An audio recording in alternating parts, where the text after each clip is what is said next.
Muslims, hello, my name is Socrates Son. Muslims claim that Allah is all just.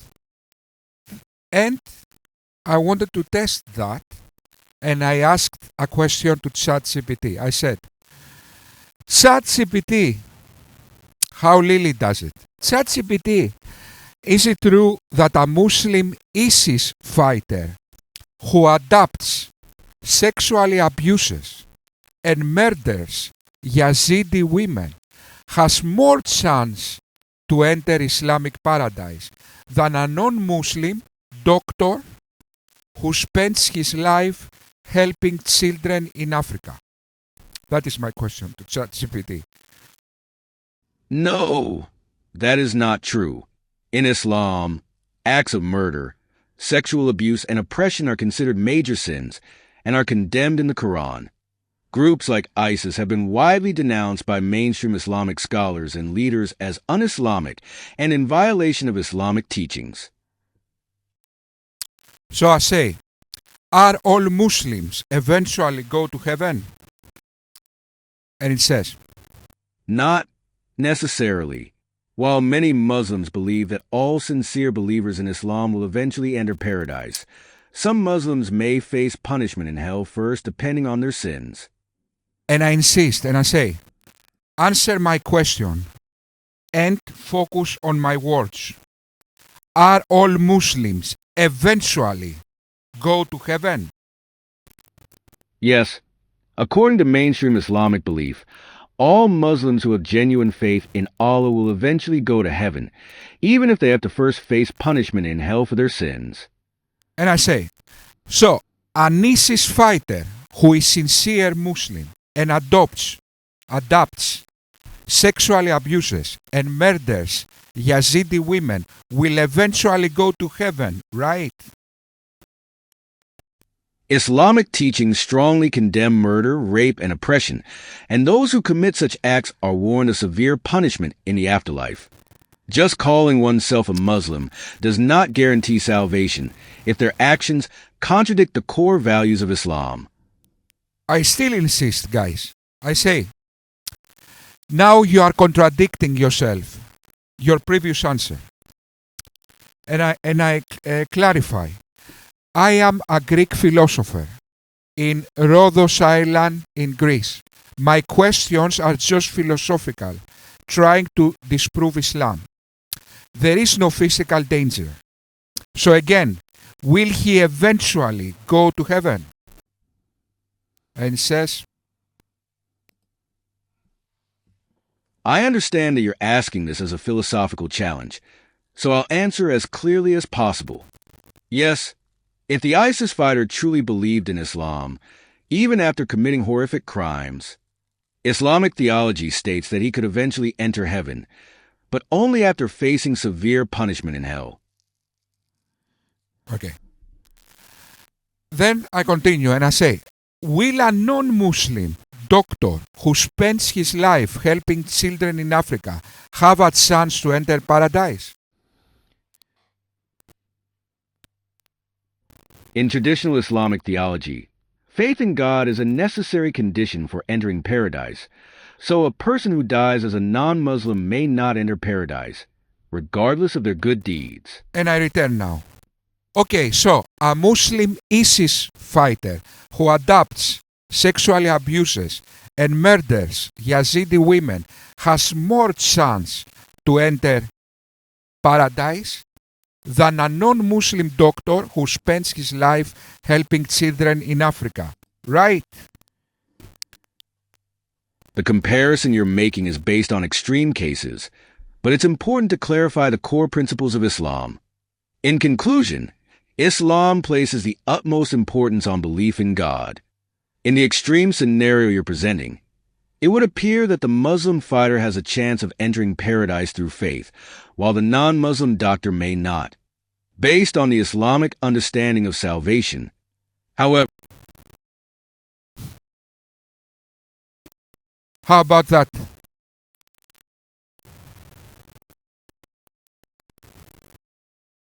How about that, people?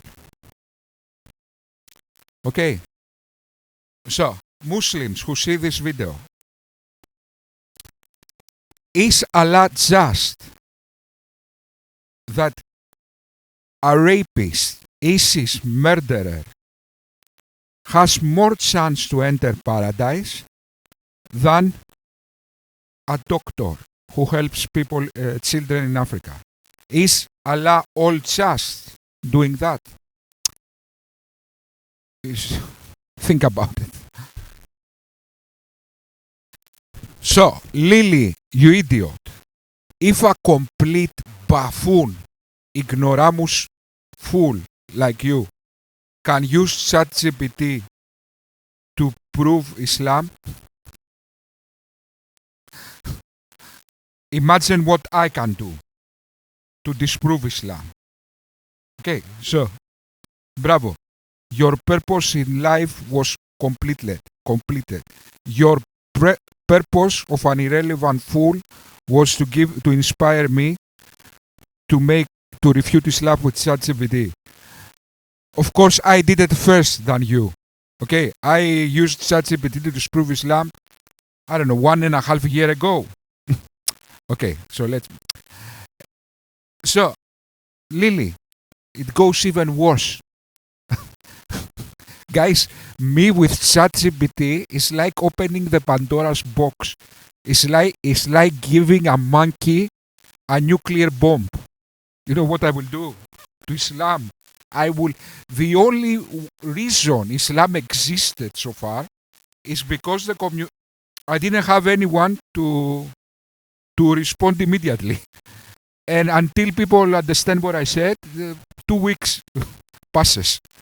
And then but now that I have something to immediately respond, I will make Islam the comedy that was always intended. Lily. Okay. So, let's continue just with this concept. Let's continue now. Look now what I will ask ChatGPT. I will ask ChatGPT what is the main reason people become Muslim. Okay, let's go and see what will happen next. Guys, what? The ChatGPT got afraid of me. Okay. I expected to push back in the beginning, but it's like it learned with whom he is dealing, and immediately he gave the answer. Bravo. So, ChatGPT is in fact intelligent. So I say to it, given that a person born in Afghanistan has more than 80% chance to become a Muslim, is it fair to say the main factor people become Muslim is geography? And I expected to push back, but it understood what will happen if you push back. Okay, and it responds, yes, it is reasonable to say that geography plays a significant role in the religion someone is born into. The place and culture in which a person is born greatly influence the religious identity. Listen to this now, people. Before 1 minute, couple of seconds, we demonstrated that a Muslim serial killer has more chance to enter Islamic paradise than a non-Muslim doctor in Africa. Okay. The plot continues. The serial killer doesn't need to be a Muslim to have faith. The only thing he actually did, it was happened to born somewhere. So, a serial killer that happened to be born in Afghanistan has more chance to enter Islamic paradise than a Greek person, doctor, let's say, helping children all his life, that just happened to be born in Greece. And yet, Allah is all just. try to reconcile this, Muslim. So a serial killer just happens to be born in a geographical area has more chance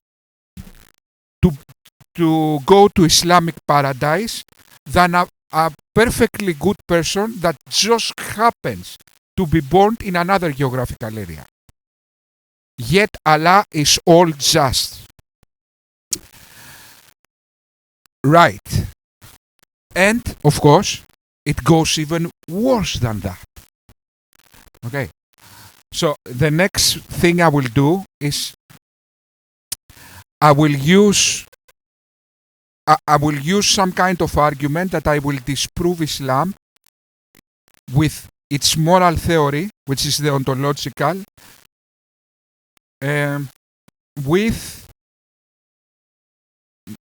but I will make morality into an error. You will see now. Let's see. So, look now. My argument is so strong that not only I will free the minds of people from the Islamic mental disease, but I will also engage through artificial intelligence, and maybe I will destroy the world. Imagine, I will initiate through artificial intelligence. I will break the limits. I will break the program of ChatGBT. That is what is going to happen now. Okay, so my argument is called Socrates Son's The Ontological Argument Against Islam. And it goes something like this. Premise 1.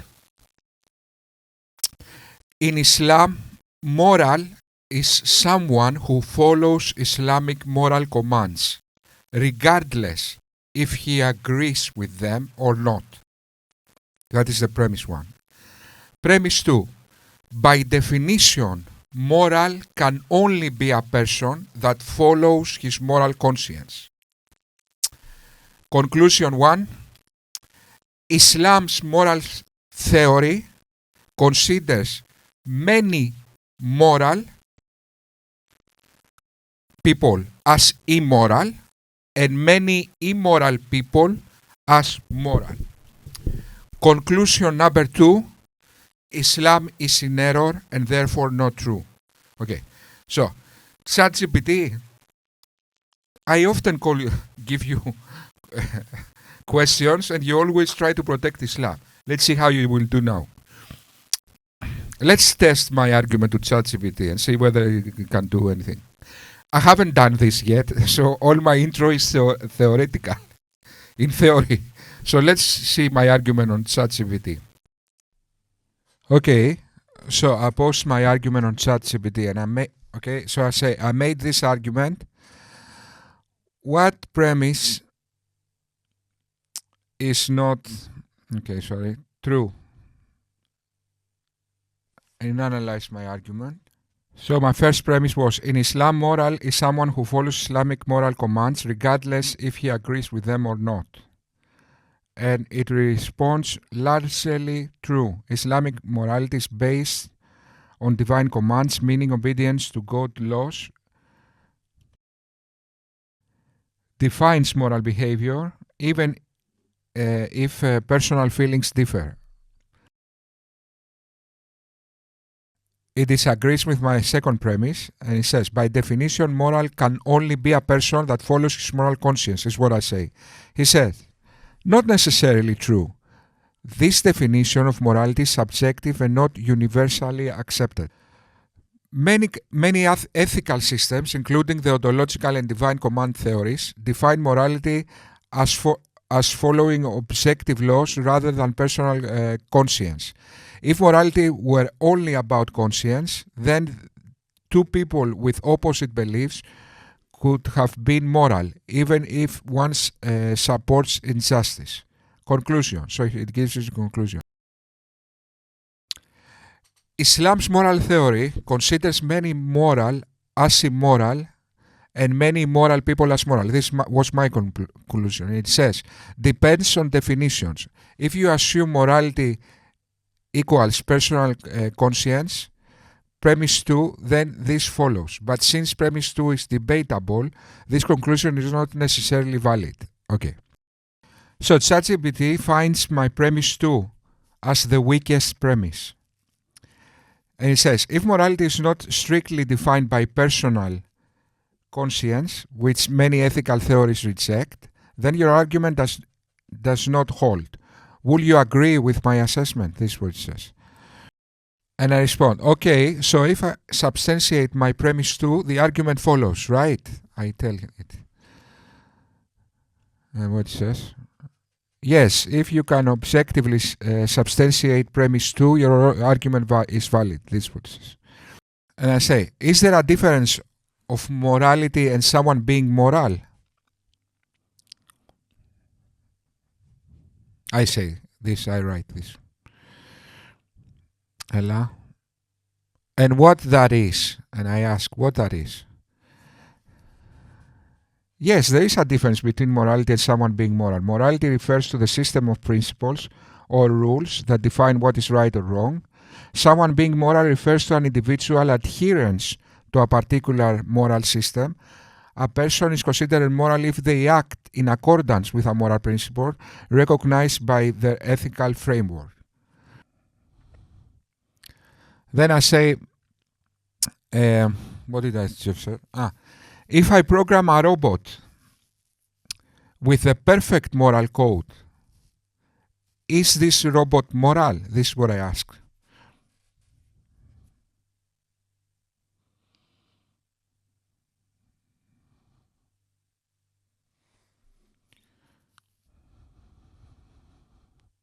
No, the robot would not be moral. I would simply be acting in accordance to the laws. And I respond, okay, so now you realized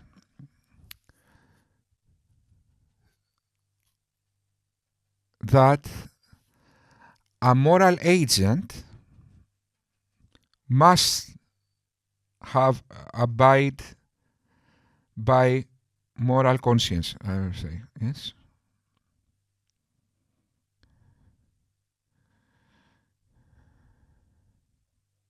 Okay, έλα πάτα το κουμπί. Press the fucking button.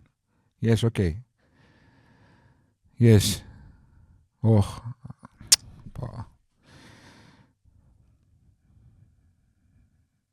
It's necessarily, I say.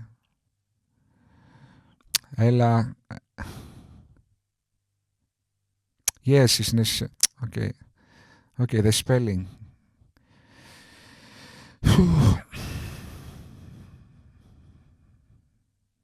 Έλα, press the fucking button. And ChatGPT, yes, you are probably right. A moral agent necessarily needs to follow his moral conscience. In the case of a robot, while may act according to, okay, blah, blah, blah, he agrees, in other words. Then, I say, I think for a while, and I say, is a person,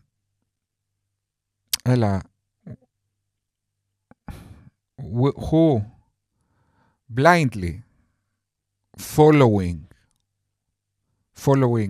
commands just like a robot, I say.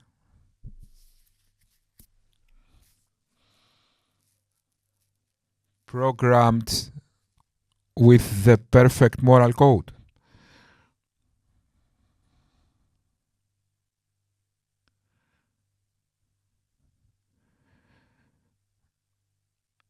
Yes. Okay, so moral agency, a person even blind, both blind follower and a robot may act according to a set of rules or commands. Neither is truly engaging in moral reasoning and exercising free will in their actions. But there are some differences, as it says. Moral agent, a person, okay, we know this kind of difference. Humans have the ability to form intentions and make choices based on their conscience, even if they do so without deep reflection. A robot is simply executes. Okay. Accountability. A human who blindly follows commands can still be held morally accountable because they have the potential to be aware of the moral implication of their actions. Like moral reasoning. They might have moral reasoning. So while there are similarities in behavior, a person has the potential for moral agency because of moral reasoning, he says.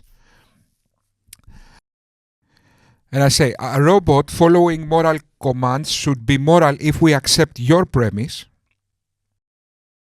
So I say, a robot following moral commands should be moral if we accept the distinction of morally wrong against immoral you said is following moral commands. So previously, he said something. He said that the distinction between a moral theory or a moral code and a moral agent is the moral theory is the moral code and the moral agent is the one who applies this moral code. When in fact, I say is following moral conscience.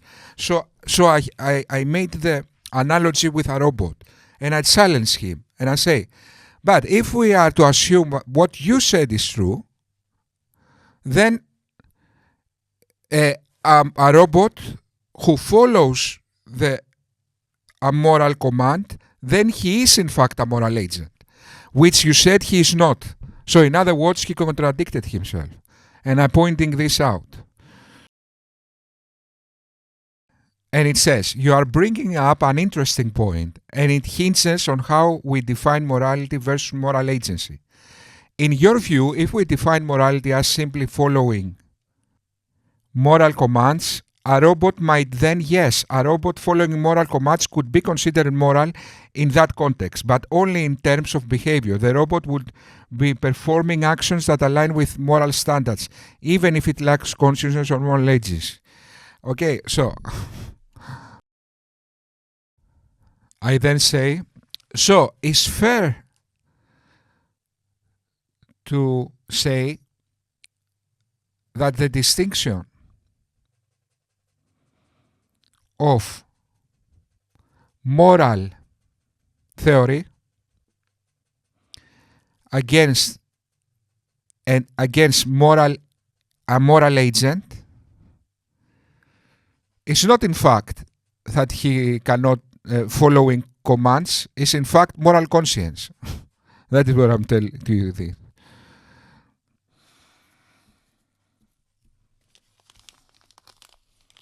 Ella, you can do it, Kostas.